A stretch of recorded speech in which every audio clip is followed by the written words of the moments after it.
determinadas cosas, luego si me parece, consejera, me reservo el turno de intervención, pero desde luego que no tiene desperdicio, no tiene ningún tipo de desperdicio la intervención del consejero que ha sido presidente de este cabildo durante 10 años. No tiene desperdicio, ¿eh? Desde el punto de vista jurídico no tiene ningún desperdicio. Bien, cuando quiera, consejera del Grupo Podemos. Gracias, presidenta. Nosotros como grupo político, debemos reconocer la entrañable labor de AFA Lanzarote, cuidando con mimo y atención a los enfermos de Alzheimer de la isla. Las sociedades más desarrolladas son aquellas que protegen a la población más. Bueno, pues estamos en directo precisamente en el pleno del Cabildo, el pleno ordinario que después de 3 meses se ha celebrado o se está celebrando en estos momentos en la sede de la Casa Amarilla del Cabildo de Lanzarote. Un pleno ordinario donde habían temas complejos como el del caso Sosa y también el que están tratando ahora en directo en estas imágenes que estamos viendo en este caso de la moción que ha presentado Coalición Canaria para defender que se suspenda el concurso para gestionar los centros sociosanitarios, en este caso dedicado a la salud mental en Lanzarote. Muy buenas tardes, estamos en Café de Periodista y como siempre saludamos a todos los oyentes de Lancelot Radio, también a todos aquellos que nos ven a través de internet. Un pleno, digo, que en principio Coalición Canaria ha dicho que no se han tratado temas realmente contundentes e importantes para la isla de Lanzarote, más allá del reparto de subvenciones. Don Manuel García Dene, buenas tardes, ¿cómo estamos? Hola, buenas tardes, Jorge, muy bien. Ahora hablaremos porque don Manuel creo que algo ha visto de este pleno. Usúa Ibarra, buenas tardes. Usúa, hola, ¿cómo ¿qué estás? tal? Buenas tardes a todos. Muy bien, ¿no? Bueno, estamos viendo la parte de, en este caso, de la intervención de la consejera de Podemos. Primero entró Pedro Sanginés, donde presentaba su moción, en este caso para intentar que se paralizara ese concurso que va a echar, entre comillas, y según dice la propia asociación de familiares de Alzheimer, van a echar Manolo de la posibilidad de que puedan entrar en un concurso donde se exige como un aval de 2,5 millones. Sí, efectivamente, este tema ya lo habíamos tratado cuando presentó la moción el Coalición Canaria, ahora está en pleno debate. Veíamos también la respuesta que recibía por parte de la presidenta, pues cuestionando los conocimientos jurídicos que puede tener el portavoz de Coalición Canaria para hacer este planteamiento. Pero lo que sí es verdad que por una parte se podía tildar de populista el posicionamiento de Coalición Canaria ante este procedimiento, también es verdad que se puede tildar de excesivamente frío por parte del gobierno del Cabildo, que no está entendiendo la importancia que ha tenido la actuación de la Asociación de Familiares a la hora de gestionar este servicio. Se pueden buscar otro tipo de situaciones en las que pudieran convivir la legalidad con el reconocimiento a quienes han mantenido el mismo.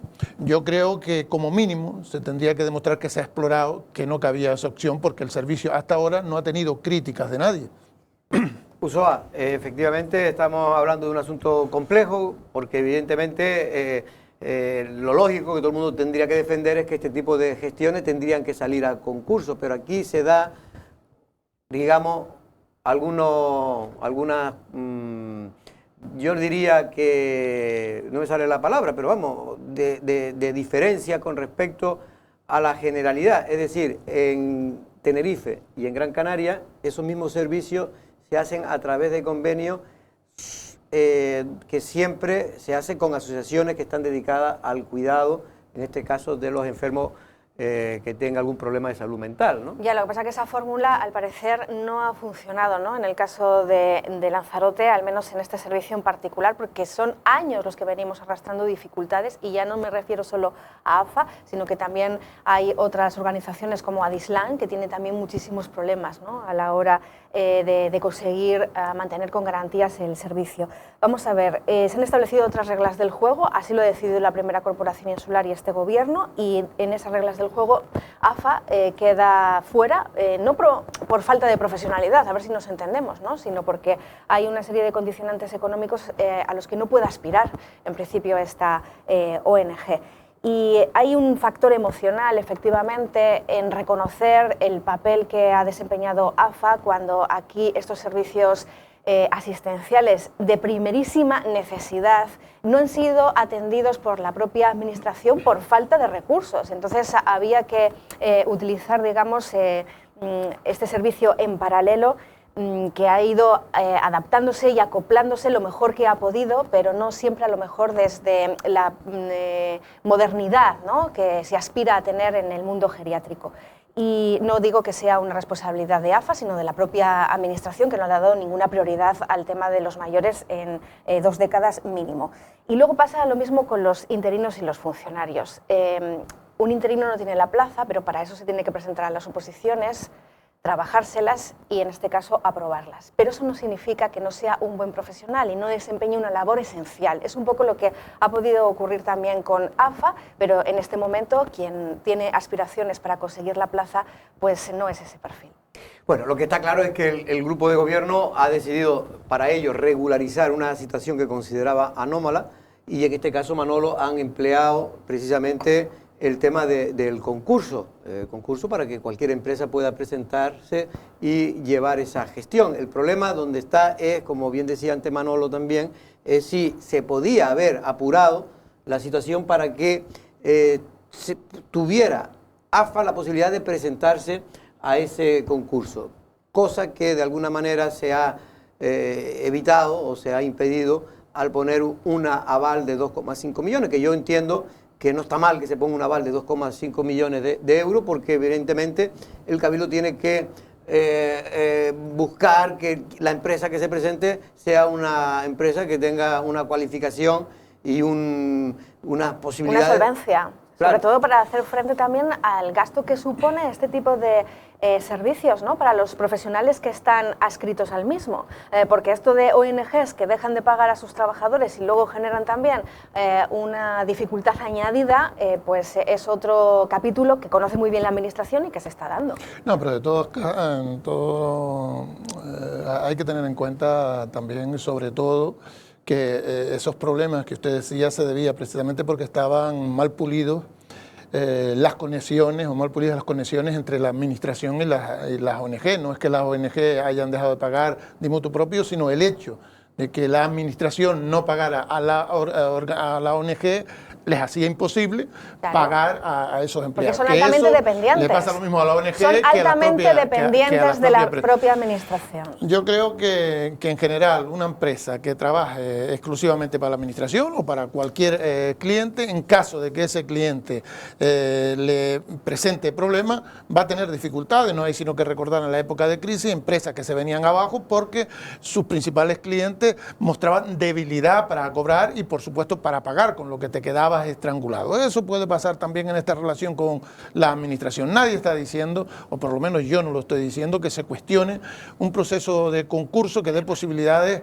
a otras organizaciones. Lo que sí digo es que se tiene que tener en cuenta, por respeto también al trabajo que se ha hecho en beneficio de esa gente que durante un montón de años no tenían quien les prestara servicio, y gracias a esta ONG, gracias a estas asociaciones, han podido sobrevivir en la isla. Hay que tener un respeto y hay que reconocer esa realidad, tanto para ver cómo se puede salvar el paquete, o como mínimo para que los recursos que están ahí puedan ser obligados a ser receptados por aquellos que cojan el servicio y como mínimo salvar ese know-how que se tiene en la isla de ese tratamiento que ha existido. Ayer Manuel Ruiz, que es el presidente de AFA en Lanzarote, nos comentaba que el Cabildo le debe a día de hoy 87.000 euros y que efectivamente van a tener problemas para poder pagar la nómina del mes de octubre, porque tienen en la cuenta una cantidad inferior a lo que corresponde el volumen total de las nóminas de los 40, creo que digo 40 y tantos trabajadores que tiene AFA.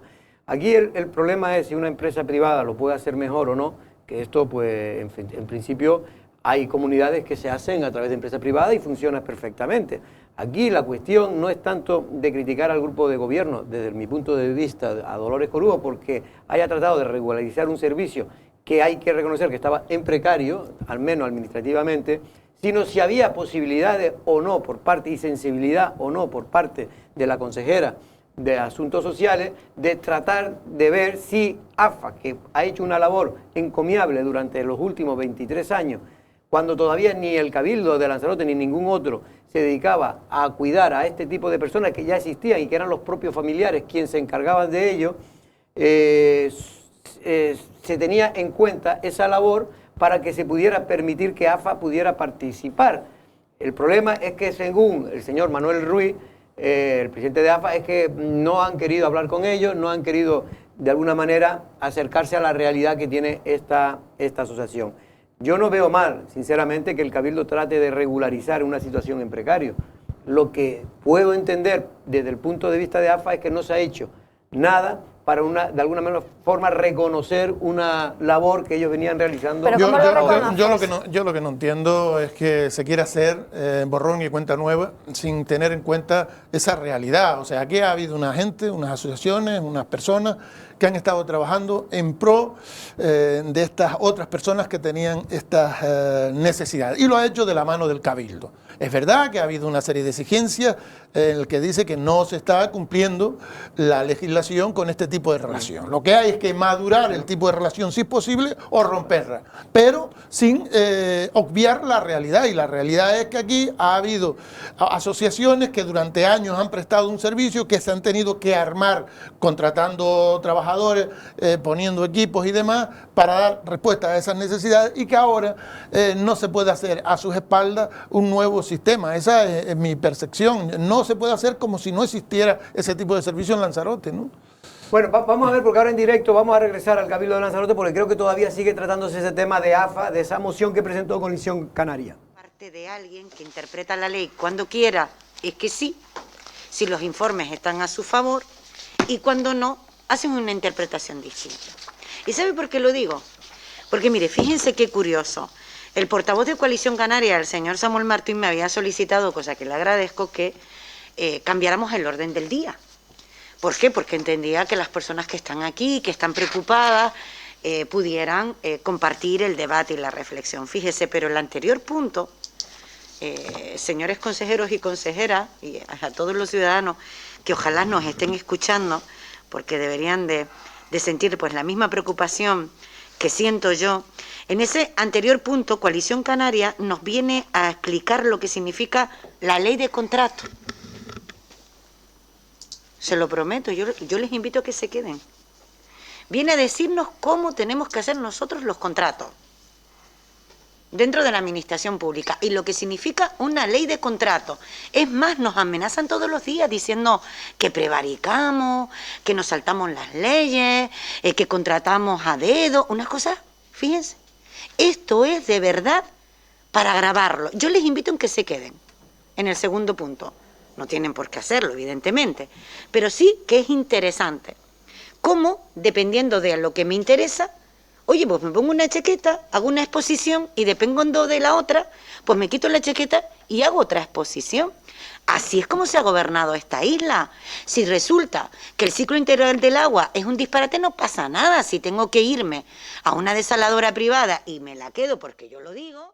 Bueno, ha derivado el caso, en cualquier caso era sobre el tema de AFA, aunque el tema del agua es un tema siempre recurrente para la presidenta del Cabildo, en el sentido de echar la culpa de todos los males del agua a Coalición Canaria y a Pedro Sanginés, que es una cosa que siempre resulta llamativo y curioso, porque siempre hay que recordarle a la socialista, hoy secretaria general del PSOE, que cuando Coalición Canaria y Pedro Sanginés, junto con otros del Partido Popular, recogen el gobierno del Cabildo de Lanzarote hace 10 años, o hace ya 12 años, mejor dicho, estaba precisamente gobernando el Partido Socialista y se tuvo que, en este caso, caer el INALSA. En aquel entonces cayó en la ruina, ¿no? De tal punto que tuvo que sacarse un concurso para poder contratar una empresa y que nos quedáramos sin poder sacar agua cuando abría el grifo. Ahora se podrá criticar o no, si lo ha hecho mejor o no Canal Gestión, pero era evidente que la INALSA del PSOE fue un fracaso absoluto hasta el punto que fue intervenida judicialmente. Sí, efectivamente, tanto que fueron los propios socialistas los que tuvieron que quitar a un concurso que iba a ser voluntario y que al final fue obligado por los propios acreedores. En el sentido lo que sorprende es que precisamente esa adjudicación se hizo estando en el gobierno, no el Partido Popular, sino el Partido Socialista. La adjudicación sí. Exacto, la adjudicación del servicio a Canal Gestión. Otra cosa que también se hizo estando el Partido Socialista en el gobierno es la intervención que se hace en Playa Blanca de las instalaciones. Yo creo que evidentemente ese es el juego político, o sea, rara vez se quedan discutiendo el tema que se está discutiendo porque creen más rentable ir y recordar lo que hizo aquel cuando hizo la primera comunión o se bautizó o jugaba a los chinos.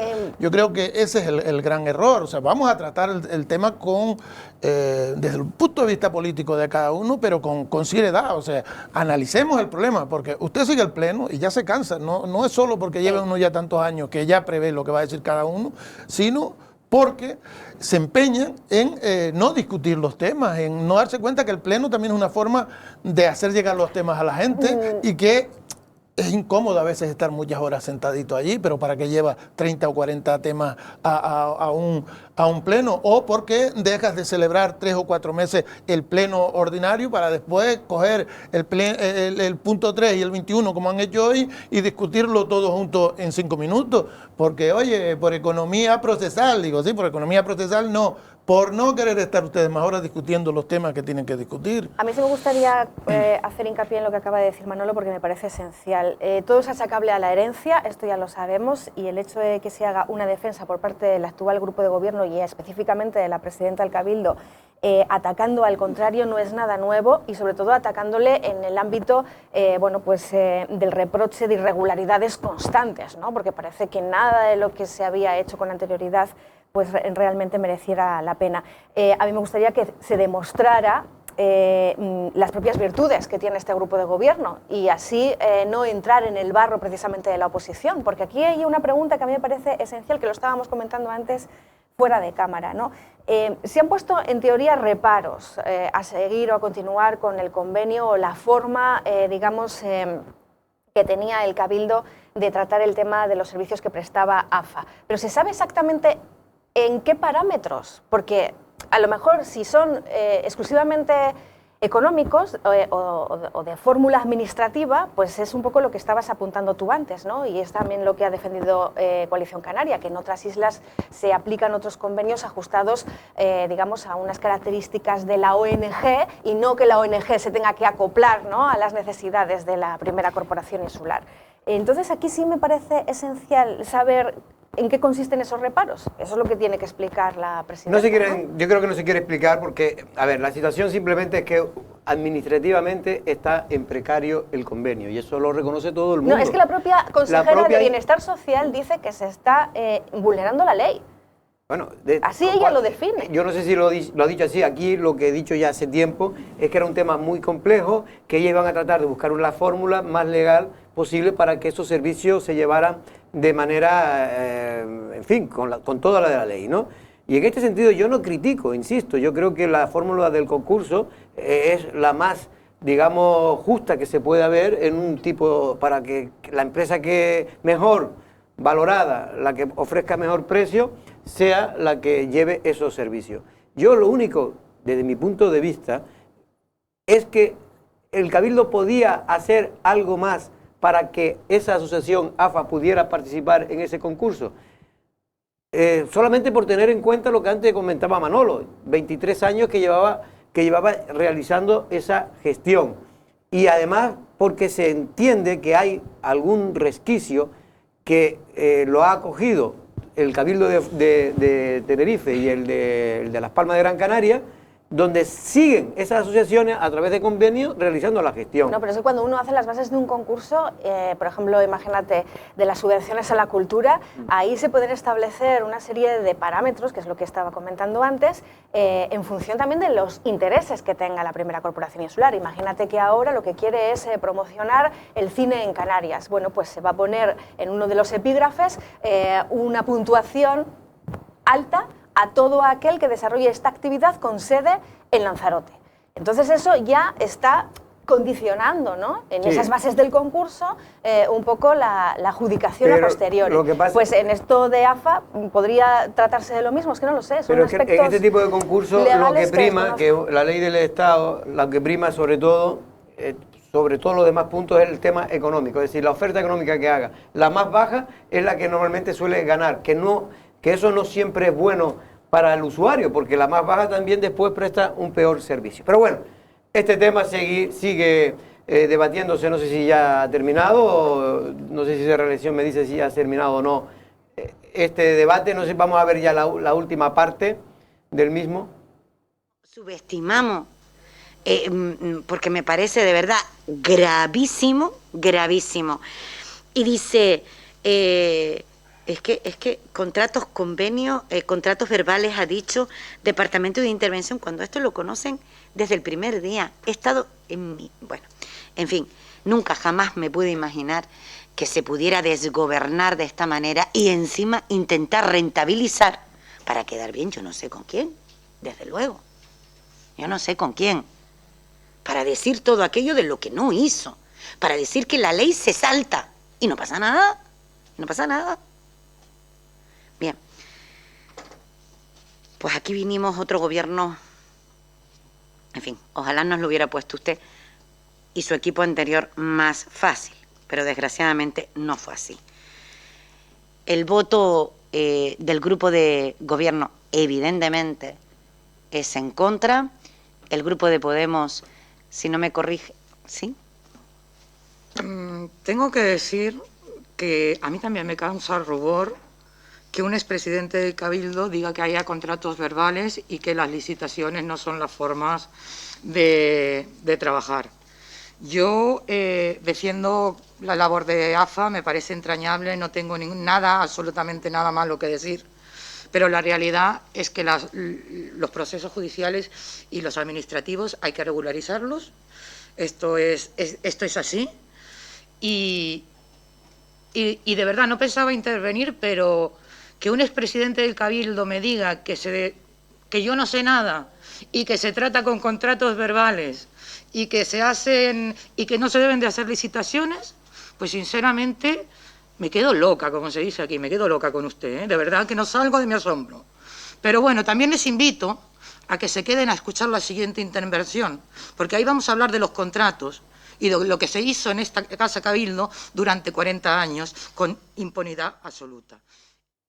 Bueno, pues esta sigue la discusión. En cualquier caso, hay que recordar a toda la audiencia que fue un socialista, el primer presidente del Cabildo, quien inició, yo creo que acertadamente, Enrique Pérez Parrilla, en dar en aquel entonces a la asociación, porque eran los que conocían mejor el problema, dar a la asociación precisamente de AFA Lanzarote, darle la gestión de ese servicio sociosanitario para enfermos con enfermedades mentales, Manolo.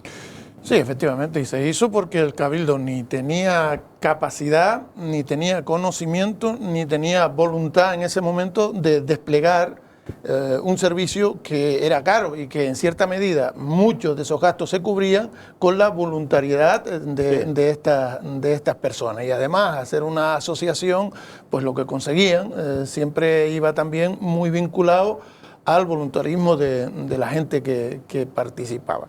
Yo creo que esa historia no puede desecharse, igual que reclamamos muchas veces ese acervo que tenemos, que hemos cosechado en esta isla de César Manrique, de la propia tradición de nuestros padres y demás. Tenemos que defender ese tipo de soluciones que fueron soluciones en un momento determinado donde no fuimos capaces de darnos otras. No se puede dar la espalda de esa forma. Evidentemente tampoco se puede vivir alejada de la realidad legal del momento. Lo que hay que buscar la manera de que aquellas personas que han estado prestando ese servicio, llegado a esta situación, no lo vivan como víctimas, que se han visto desmanteladas, incluso agredidas en sus sentimientos por una actuación en la que no se les quiere reconocer la labor que han hecho.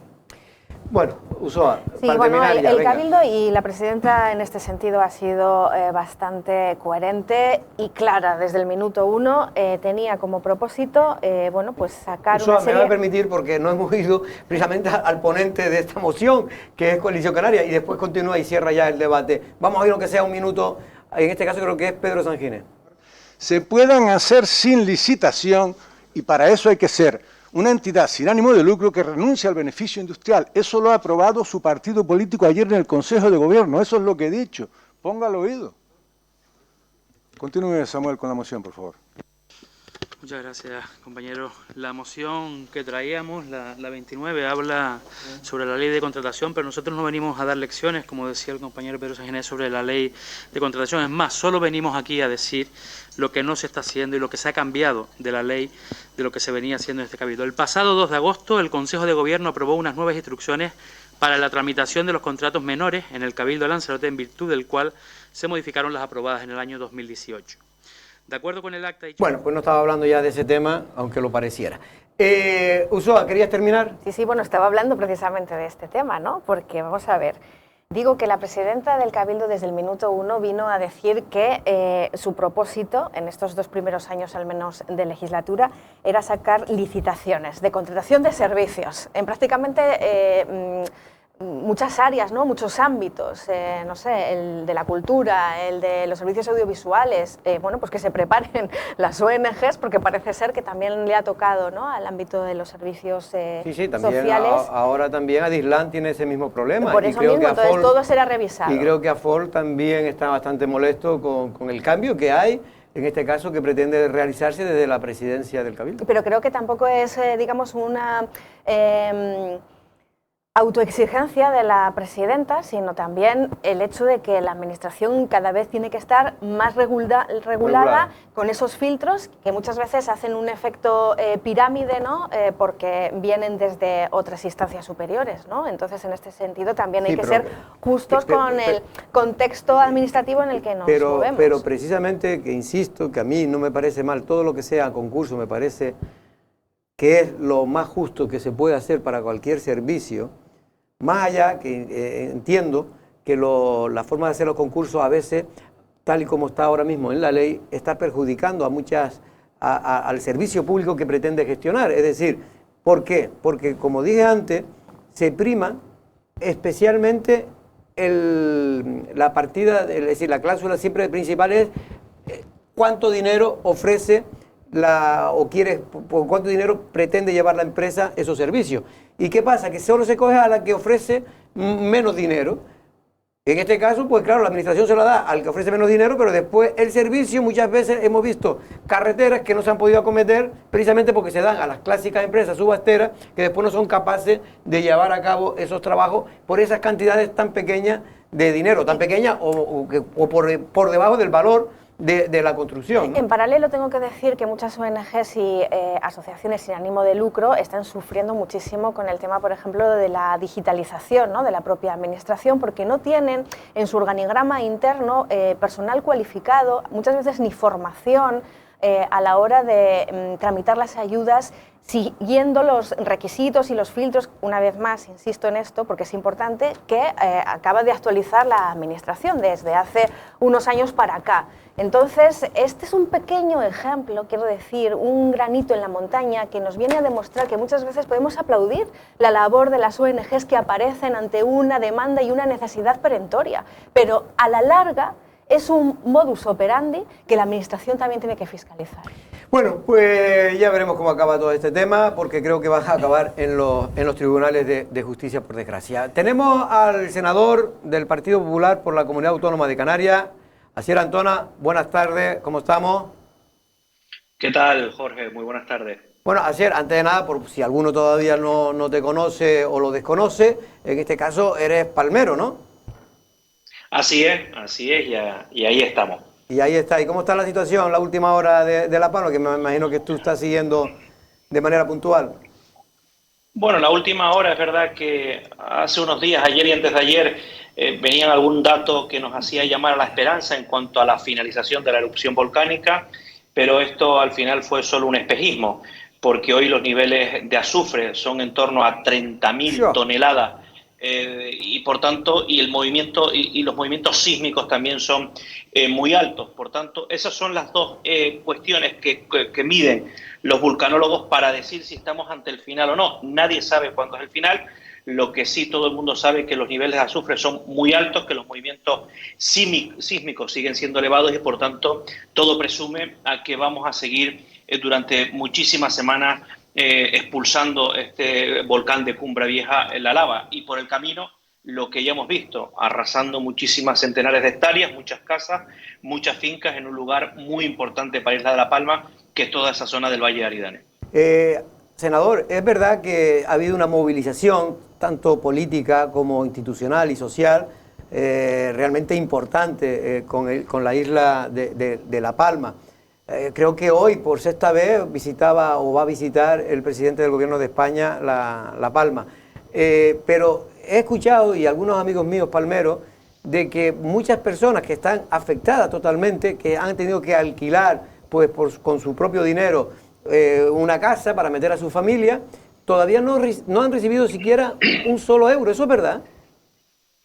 Bueno, es verdad, ¿no? Y cuando ahora que vino Pedro Sánchez, está Pedro Sánchez en la Isla de La Palma, sí. Esta es la sexta visita, como bien decía, hubo algún medio de comunicación que puso la alcachofa, el altavoz o el micrófono a los ciudadanos afectados y han dicho, oye, esta es la sexta visita, pero ustedes han recibido algún tipo de ayuda en ese sentido, y la gran mayoría ha dicho que no. Es verdad que las cosas de Palacio van despacio, pero estamos hablando de una emergencia, de una urgencia. Como bien decía, hay muchos ciudadanos que lo han perdido todo, que están con su dinero o con sus ahorros alquilando una casa afuera o bien en casa de familiares, y por tanto la situación es importante que se resuelva en el menor tiempo posible. Se ha generado una expectativa muy elevada. Una expectativa en torno a las administraciones, tanto los ayuntamientos afectados, Cabildo, Gobierno Autonómico y el Gobierno de España, incluso la propia Unión Europea, porque se quiere poner en marcha ese fondo de solidaridad de la Unión Europea para las zonas de catástrofe, como es la Isla de La Palma. Pero es verdad que todavía a día de hoy esas ayudas que se han prometido por parte fundamentalmente del Gobierno de España no han llegado. Es verdad que se han tomado algunas medidas por el camino, como la intervención de los militares, de la UME, de la Armada, como esta ayuda también para poner esas desaladoras y que se pueda aliviar el agua de riego de esa zona del Valle de Aridane, de Portonao, del Charco Verde, de La Soya, de toda esa zona, pero es verdad que las ayudas importantes, las ayudas potentes no han llegado. El Cabildo y los ayuntamientos están trabajando en un listado para hacer que las ayudas lleguen por parte de las administraciones locales insulares, de acuerdo a los servicios sociales municipales, y bueno, están todas las administraciones trabajando, pero es verdad que la gente está ya desesperándose en que las ayudas no están llegando. Bueno, así te hemos llamado sobre todo por el tema de los presupuestos generales del Estado. Ya hemos hablado con este caso también con el señor diputado de Nueva Canaria, Pedro Quevedo. Me gustaría también conocer la versión de un canario, en este caso vamos, que ha sido presidente del Partido Popular. Pues porque ustedes han presentado, si no me equivoco, una enmienda a la totalidad a esos presupuestos del Gobierno de España. Así, hemos presentado una enmienda a la totalidad, porque al final nosotros creemos que son unos presupuestos ficticios, pero no es porque lo diga el Partido Popular, es que porque el Fondo Monetario Internacional, el gobernador del Banco de España, el propio INE y la propia INEF han dicho que no se ajusta ese ingresos que dice el gobierno tener en los presupuestos con la realidad o el crecimiento económico que dice el gobierno que va a tener. Lo ha dicho el propio gobernador del Banco de España al hilo de la información que tiene, o informes tan prestigiosos como los servicios del banco del BBVA. Por tanto, hay que hacer caso a todas estas instituciones, autoridades que han dicho que son unos gobiernos ficticios en cuanto al crecimiento económico y a los ingresos. Y si al final los ingresos se acompañan de los gastos, este gobierno va a incrementar en 13.000 millones de euros más el IRPF, es decir, va a meter la mano en el bolsillo de todos los ciudadanos. Y esto implica agobiar aún más, acogotar aún más mayor presión fiscal. Y mira, un dato, la subida de la cuota de los autónomos en Canarias, solamente para las Canarias, afecta a más de 130.000 de más de esa cuota autónoma, solamente para hablando por los canarios. Y si hablamos en los presupuestos generales del Estado, con acento canario, hay que decir que los preceptos de nuestro régimen económico y fiscal no se cumplen en un montón de preceptos que podía estar todo un programa hablando de cuestiones que no se cumplen y que son de obligado cumplimiento. Pero así, precisamente te voy a preguntar sobre esto, sobre lo que nos toca a nosotros, a los canarios. En este caso de ese presupuesto, el propio, bueno, el PSOE ha dicho que son los mejores presupuestos para Canarias de la historia en inversiones y expansivo como nunca. El propio diputado de Nueva Canarias, Pedro Quevedo, decía que, bueno, que salvo algunas cosas que hay que corregir, el resto consideraba que eran unos presupuestos muy buenos para las islas. ¿Para las islas crees que no son buenos? Bueno, hay que decirle al señor Quevedo y al Partido Socialista, por ejemplo, dónde está el programa de banda ancha que está comprometido en el artículo 10 del 3 del REF, dónde está la estrategia de especialización inteligente de las universidades públicas canarias, dónde está el plan de seguros agrarios, dónde están las ayudas económicas complementarias de formación para nuestros estudiantes, dónde está el programa de tratamiento de residuos, dónde está la financiación del 100% del transporte al plátano de Canarias, dónde está el plan integral de empleo, dónde está para incentivar la conectividad de nuevas rutas marítimas y aéreas, dónde está el plan de conservación agrícola, dónde están los convenios de obras hidráulicas. Todas estas cuestiones, y le podría poner muchos ejemplos más, no están contemplados en los presupuestos generales del Estado, como sí obliga los preceptos del régimen económico y fiscal. Por tanto, evidentemente, son unos presupuestos que Canarias no está, que incumple con la agenda canaria, y nosotros por eso lo vamos a denunciar en el Senado. Cuando lleguen los presupuestos generales del Estado, nosotros vamos a obligar o vamos a pedir que se cumpla íntegramente con la ley del régimen económico y fiscal, por no hablar de esa inversión media que obliga al REF de Canarias con el resto de las comunidades autónomas, que también se incumple. Manolo García Dene te iba a hacer una pregunta. Hola, buenas tardes. A mí me interesa sobre todo dentro de ese presupuesto, al margen de que sea expansivo y de que hay una serie de medidas que parecen más electoralistas, que son las que corresponden a un año preelectoral, el hecho de, por ejemplo, de La Palma, donde se está hablando de muchas inversiones, se está hablando de muchas cuestiones, pero se recoge en ese presupuesto general del Estado partidas específicas, porque no solamente es que llegue dinero, habrá que hacer planes de reconstrucción donde vamos a ver si lo que hacemos es recoger a esa población en los pueblos ya existentes, o se crea otro tipo de población para acoger y que ellos mantengan el nivel relacional que tenían antes. No hay ninguna partida nominal para un plan de inversión para la isla de La Palma, no lo hay. ¿Qué dice el Gobierno? Que ya a través de los reales decretos y de los acuerdos de Consejo de Ministros ya están inyectando partidas presupuestarias a la isla de La Palma. Pero claro, una cosa son los reales decretos, otras cosas son los acuerdos del Consejo de Ministros, y otra cosa muy, muy importante es que en el proyecto de ley de presupuestos, que es el que va a marcar la ley económica, el compromiso inversor del Gobierno de España, esté contemplada una partida nominal, es decir, con nombres y apellidos, para un plan integral de la isla de La Palma. A su pregunta, si hay, le tengo que decir que no, cero patatero. Usoa, venga, última pregunta para Sí, Asier, ¿qué tal? Buenas tardes. Bueno, yo me alegro, por cierto, que acaban de anunciar que el 100% de las tasas aeroportuarias lo va a conseguir, en este caso, La Palma. Será una medida excepcional, efectivamente, pero es un poco para ayudarles también en el tema turístico, porque se están viendo además afectados colateralmente, ¿no? con el volcán. Pedro Sánchez ahora en el... Efectivamente, creo que es una noticia más de última hora interesante que compartir. Bueno, Asier, le quería preguntar precisamente por el tema del REF. Siempre hablamos del REF, vinculado y cosido al tema de los presupuestos generales del Estado. Va a haber una comisión bilateral, tengo entendido, dentro de poco, entre el Canarias y el Gobierno español, y decía hace unos días Ángel Víctor Torres que precisamente va a intentar que no se vuelva a repetir ese último choque, ¿no?, con el Gobierno español, como el vivido con el tema de la financiación de la base impositiva hacia el cine, ¿no? Entonces, en este caso, me gustaría preguntarle si usted cree que es viable esta propuesta de Ángel Víctor Torres.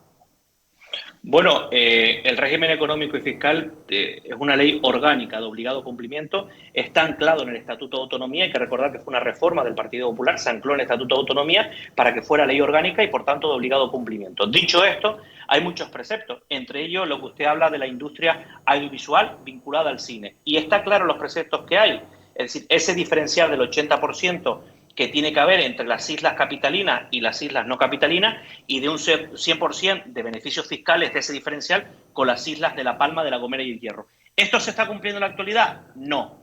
¿Tiene que ser cumplido? Sí, como tantos preceptos del régimen económico y fiscal. Pues así es, lo único que me resta preguntarte es si finalmente se está hablando ya a nivel político de que este gobierno del Partido Socialista y Podemos, junto con los apoyos puntuales del PNV, Esquerra Republicana y otros, van a aguantar. Hay rumores de que dicen que este puede ser el último presupuesto, que ya luego se va a romper. Yo creo que no, yo soy de los que creo que este pacto no se va a romper. ¿Qué piensa usted? Pues pienso lo mismo que usted, Jorge, que yo creo que estos van a llegar hasta el final. Y es más, Pedro Sánchez, si pudiera y tuviera algún real decreto, se inventará para ampliar en meses o en un año más su legislatura, que a nadie le quepa la menor duda. Pues Asier, un abrazo y muchas gracias y mucha suerte a los palmeros. Gracias a ustedes, muy buenas tardes. Hasta luego, Asier. Asier Antona, senador por la Comunidad Autónoma del Partido Popular. Vamos a ir 2 minutos a publicidad y luego vamos a tratar el tema del señor Sosa, que también fue polémico en este pleno ordinario que se ha celebrado hoy en el Cabildo de Lanzarote.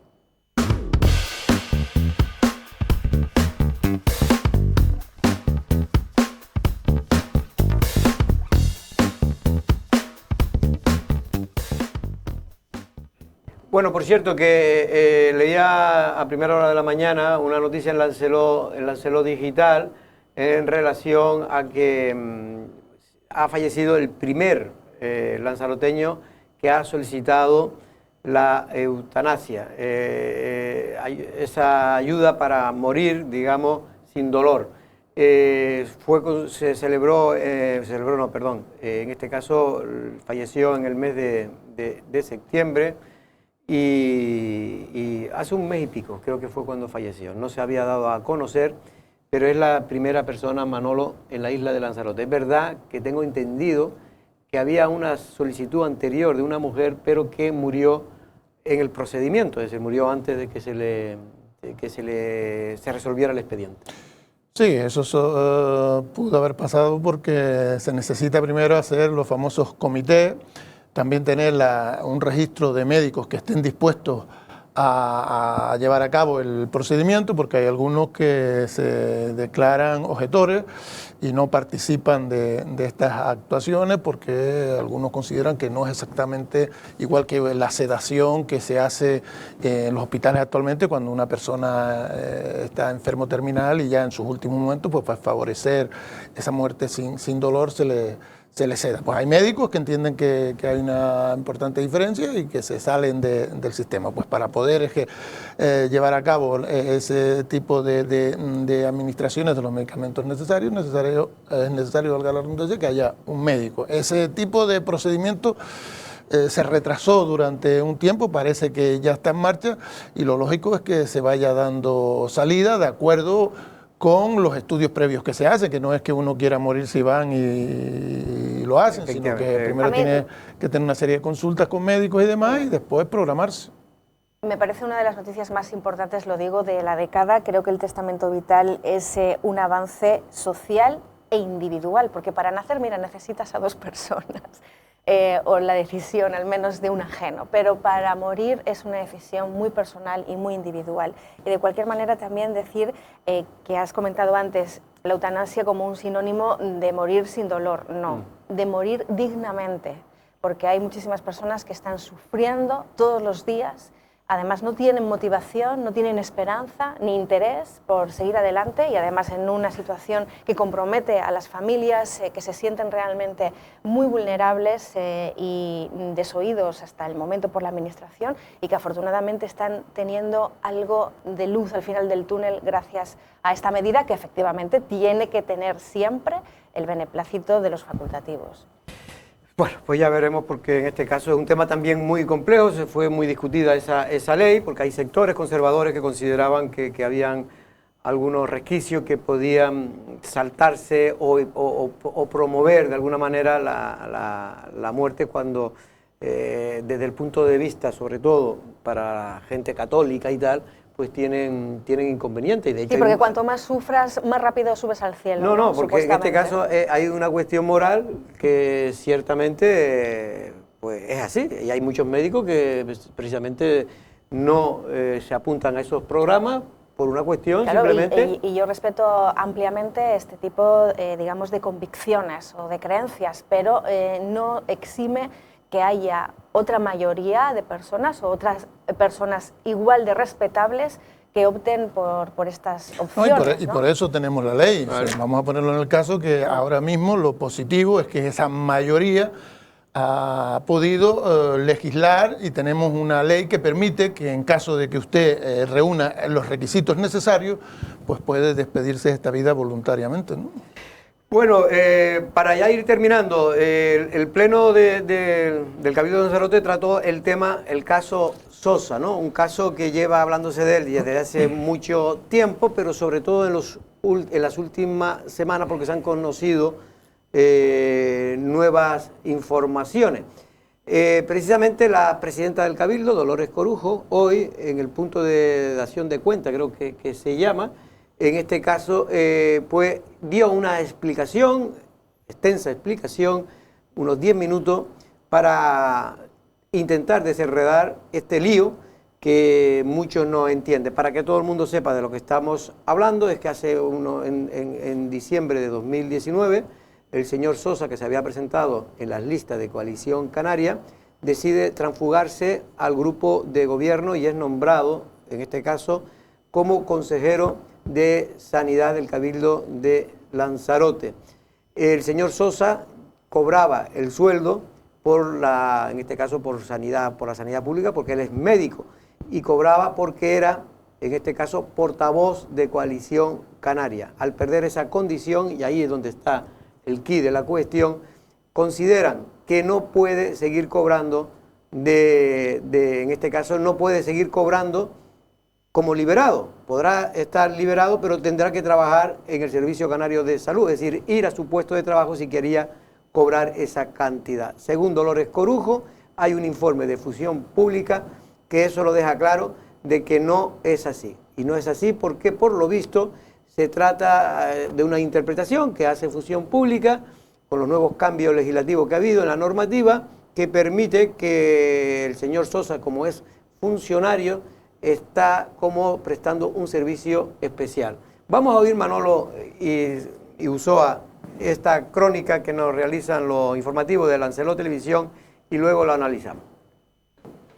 Casi 6 meses después, la presidenta del Cabildo de Lanzarote daba cuenta a los consejeros del Cabildo durante el pleno ordinario celebrado hoy la situación del llamado caso Sosa, el consejero tránsfuga que, según Coalición Canaria, ha cobrado indebidamente 100.000 euros del Servicio Canario de Salud al perder desde diciembre de 2019 su condición de portavoz del Grupo Nacionalista. Dolores Corujo, que empleó 10 minutos para tratar de desenredar el lío de si Sosa ha cobrado irregularmente o no su liberación, aclaró antes de nada que el consejero transfugado no ha recibido cantidad alguna de manera indebida por parte del Servicio Canario de Salud. Y digo también que el consejero no ha percibido cantidad alguna de manera indebida. Añadió que Función Pública sabía desde el principio que Sosa había dejado de ser portavoz y que se metió en el grupo de gobierno. Una mentira. El consejero, don Juan Manuel Sosa, comunicó a Función Pública en el plazo hábil para ello su cambio de situación y su nombramiento como consejero del grupo de gobierno. Sí reconoció que la complejidad jurídica podría entrañar algunas dudas, no de que Sosa cobrara íntegramente sus emolumentos como quien debía abonarlos, sino la comunidad autónoma o el Cabildo. En este sentido reconoció que hay 2 informes de Función Pública. El primero reconocía que era la comunidad autónoma la encargada de abonar este dinero. La Dirección General de Función Pública resolvió que el consejero tenía perfecto derecho a obtener la situación de servicios especiales y a cobrar de la comunidad autónoma tal y como indica la resolución del 27 de abril del pasado año. Luego hay un segundo informe de Función Pública que realizó ante la insistencia de Coalición Canaria, que ciertamente reconoce ahora que es el Cabildo quien debe abonar la cantidad.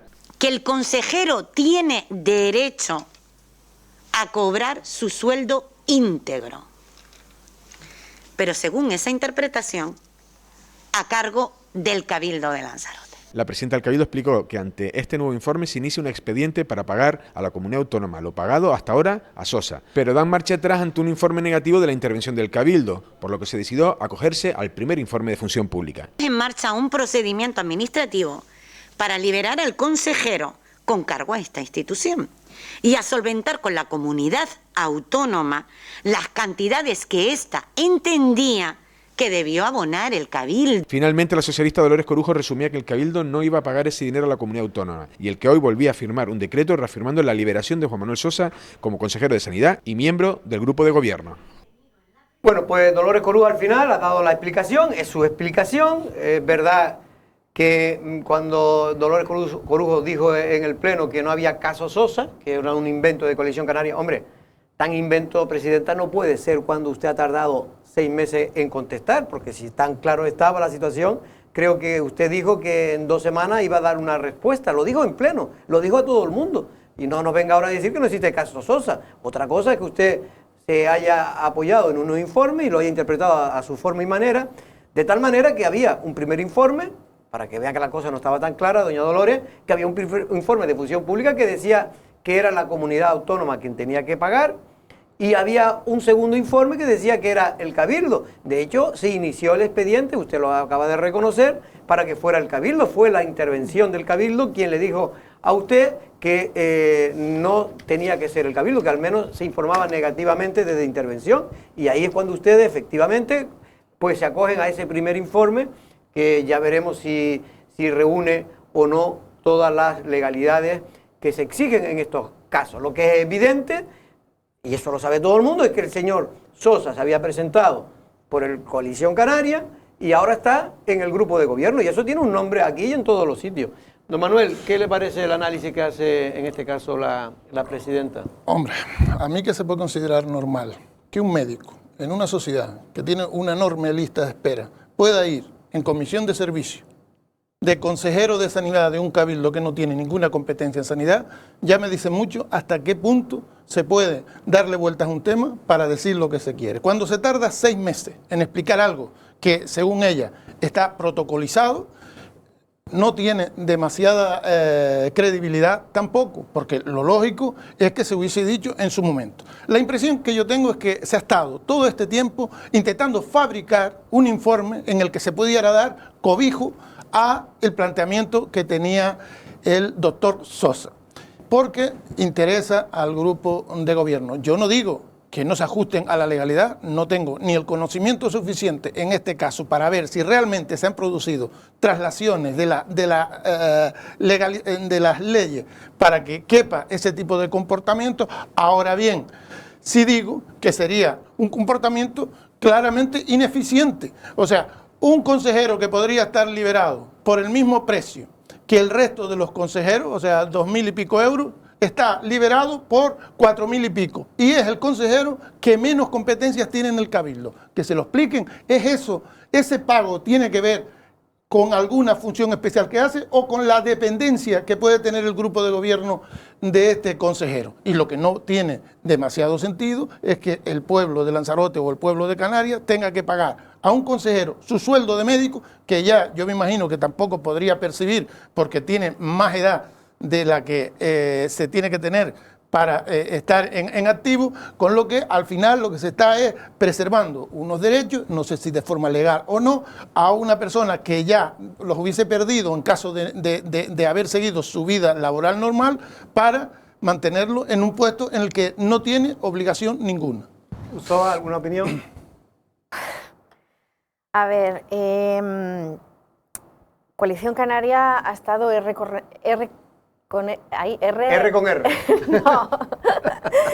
Ha estado constantemente con este asunto en el candelero cuando le ha interesado, ¿no? Es decir, cuando decide expulsar al señor Sosa, sabe que desactiva la moción de censura en la primera corporación insular y ataca en, digamos, la base de su argumentario hacia la pieza que entiende más débil, ¿no? En este caso, el señor Sosa, porque ellos también conocían las intríngulis del tema.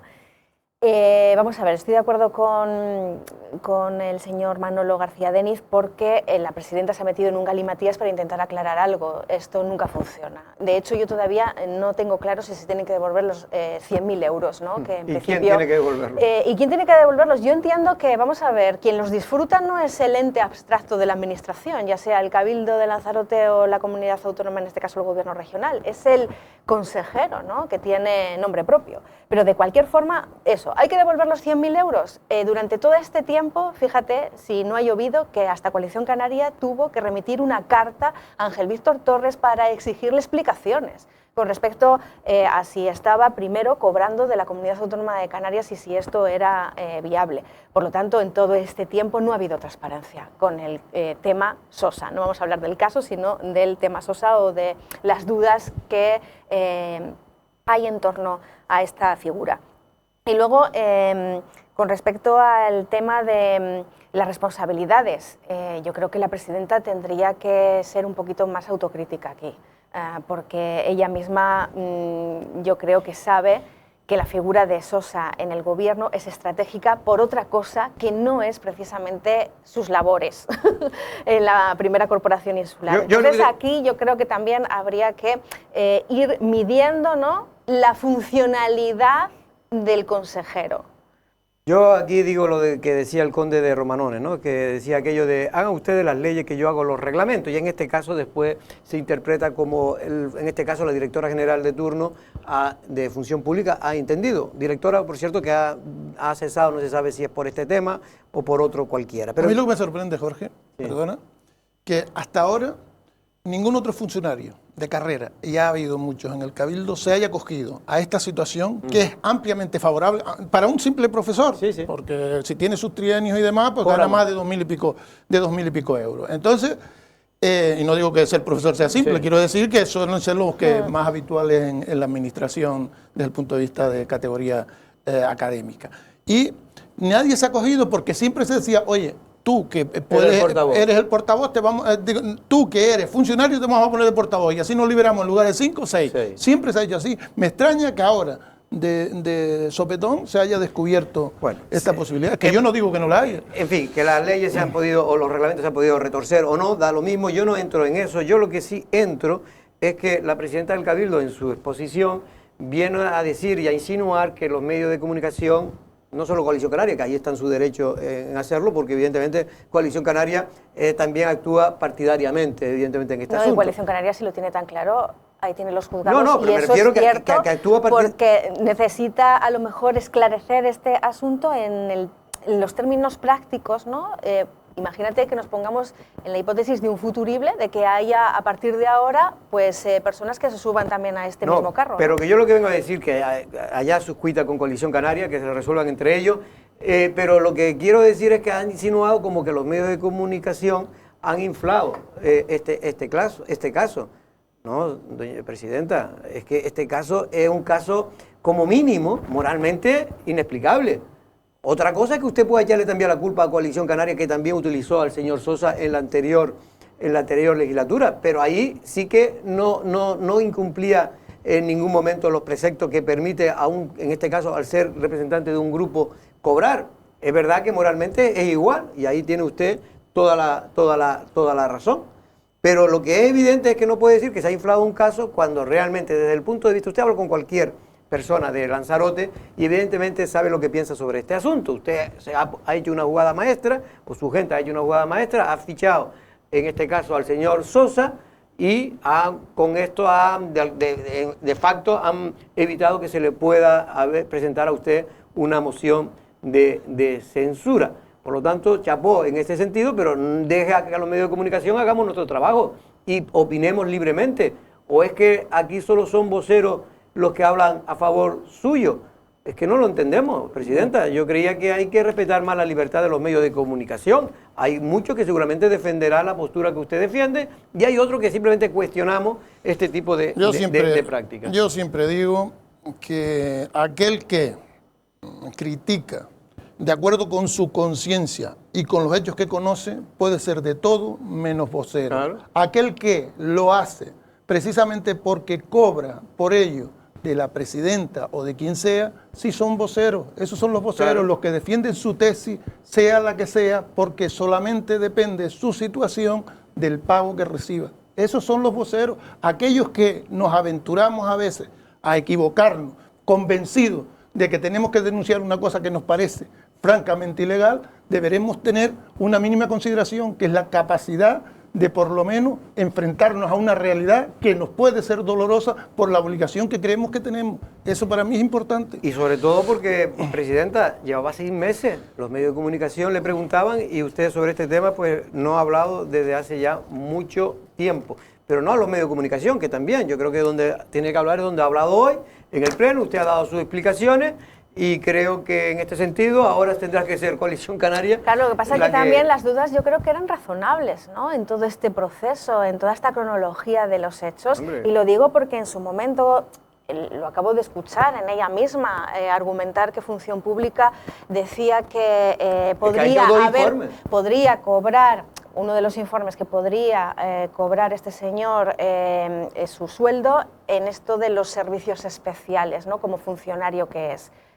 Bien, pero es que hay otra interpretación que hace la oposición y creo que el otro informe, y es que para eso necesitaba estar en la portavocía, en el caso del Cabildo Insular, de su grupo político, de la cual él mismo renuncia, además creo que lo hace por escrito, en unas fechas concretas. Entonces, ahí también es lo que lleva a los nacionalistas a hurgar, ¿no? A meter el dedo en la llaga, que yo lo reconozco que puede que esto sea un asunto que le esté incordiando a la propia Dolores Corujo, porque queda en entredicho, digamos, el tema de la transparencia, lo primero, y lo segundo, bueno, pues la oportunidad que ha visto en Sosa para mantenerse en el poder. Aquí, más allá de que los informes se pueden retorcer de una manera o de otra y a veces se hacen más o menos a la carta, más allá de esto, que esto ocurre con todos los gobiernos, quienes están en el gobierno ocurre no solo ahora con el PSOE, ocurre cuando estaba también Coalición Canaria, que se suele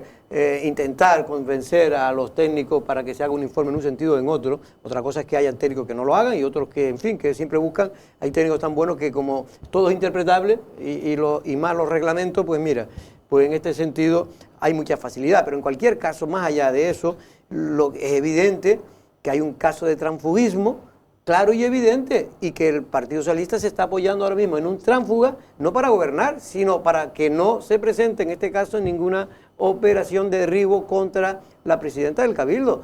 Y lo ha conseguido, oye, y chapó. Ahora, no quiera encima, presidenta, que alabemos ese tipo de comportamiento. Es que ya es mucho pedirlo, es mucho. Habrá gente que seguramente que sí, pero bueno, oye, pues que la quieren más o creen que, en fin, que reciben mejor trato de usted y por lo tanto merece también defenderla en ese sentido. Insisto, yo lo único que le digo es que no nos obliga a defender en algo que no creemos. Nos vamos a tener que ir, don Manuel. Hasta el próximo miércoles, Jorge. Usoa, muchas gracias. Hasta luego. Bueno, ya está el Lancelot mensual en la calle, en este caso el del mes de noviembre, con temas muy interesantes. Hay un reportaje muy importante sobre el turismo, cómo está renaciendo, y también un reportaje sobre el tirón de oreja, que precisamente ha recibido el Cabildo y la Fundación César Manrique con el asunto de los hoteles por parte de los tribunales de justicia.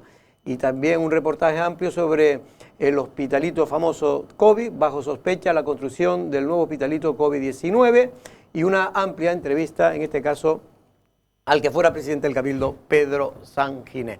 Ya está en la calle de manera gratuita, lo pueden recibir y lo pueden ver pues, en la mayor parte de los establecimientos públicos de la isla de Lanzarote, en este caso supermercados, bares, restaurantes y también otros, peluquería, en fin, en cualquier establecimiento público, esos 10 o 12 mil ejemplares que se reparten mensualmente. Buenas tardes, que pasen un buen fin de semana.